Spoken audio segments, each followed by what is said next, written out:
दोस्तों, एक बाप और एक बेटे की कहानी लेकर के आया हूं मैं आपके सामने।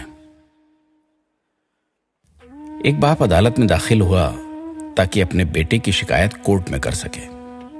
जज साहब ने पूछा कि आपको अपने बेटे से क्या शिकायत है। बूढ़े बाप ने कहा कि मैं अपने बेटे से उसकी हैसियत के हिसाब से हर महीने का खर्च चाहता हूं। जज साहब ने कहा, वो तो आपका हक है, इसमें सुनवाई की क्या जरूरत है, आपके बेटे को हर महीने खर्च देना ही चाहिए। बाप ने कहा कि मेरे पास पैसों की कोई कमी नहीं है, लेकिन फिर भी मुझे हर महीने अपने बेटे से खर्च चाहिए, वो चाहे कम ही क्यों ना हो।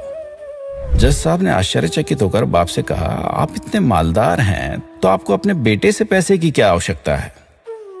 बाप ने अपने बेटे का नाम और पता देते हुए जज साहब से कहा कि आप मेरे बेटे को अदालत में बुलाएंगे तो आपको बहुत कुछ पता चल जाएगा। जब बेटा अदालत में आया तो जज साहब ने बेटे से कहा कि आपके पिताजी आपसे हर महीना खर्चा लेना चाहते हैं, चाहे वो कम क्यों ना हो। बेटा भी जज साहब की बात सुनकर आश्चर्यचकित होकर कहने लगा, मेरे पिताजी बहुत अमीर हैं, उनको पैसे की भला क्या जरूरत है। जज साहब ने कहा, यह आपके पिता की मांग है और वो अपने में स्वतंत्र हैं।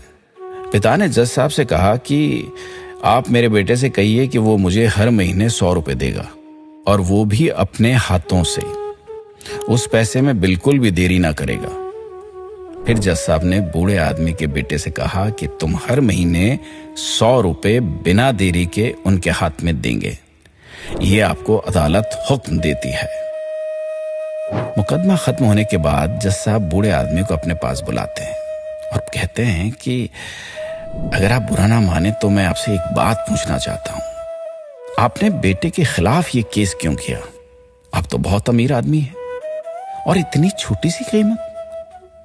बूढ़े आदमी ने रोते हुए कहा, जज साहब, मैं अपने बेटे का चेहरा देखने के लिए तरस गया था। वो अपने कामों में इतना व्यस्त रहता है, एक जमाना गुजर गया उससे मिला नहीं और ना ही बात हुई, ना आमने सामने ना फोन पर। मुझे अपने बेटे से बहुत मोहब्बत है, इसलिए मैंने उस पर यह केस किया था ताकि हर महीने मैं उससे मिल सकूं और मैं उसको देखकर खुश हो लिया करूं। ये बात सुनकर जज साहब की आंखों में आंसू आ गए। जज साहब ने बूढ़े आदमी से कहा कि अगर आप पहले बताते तो मैं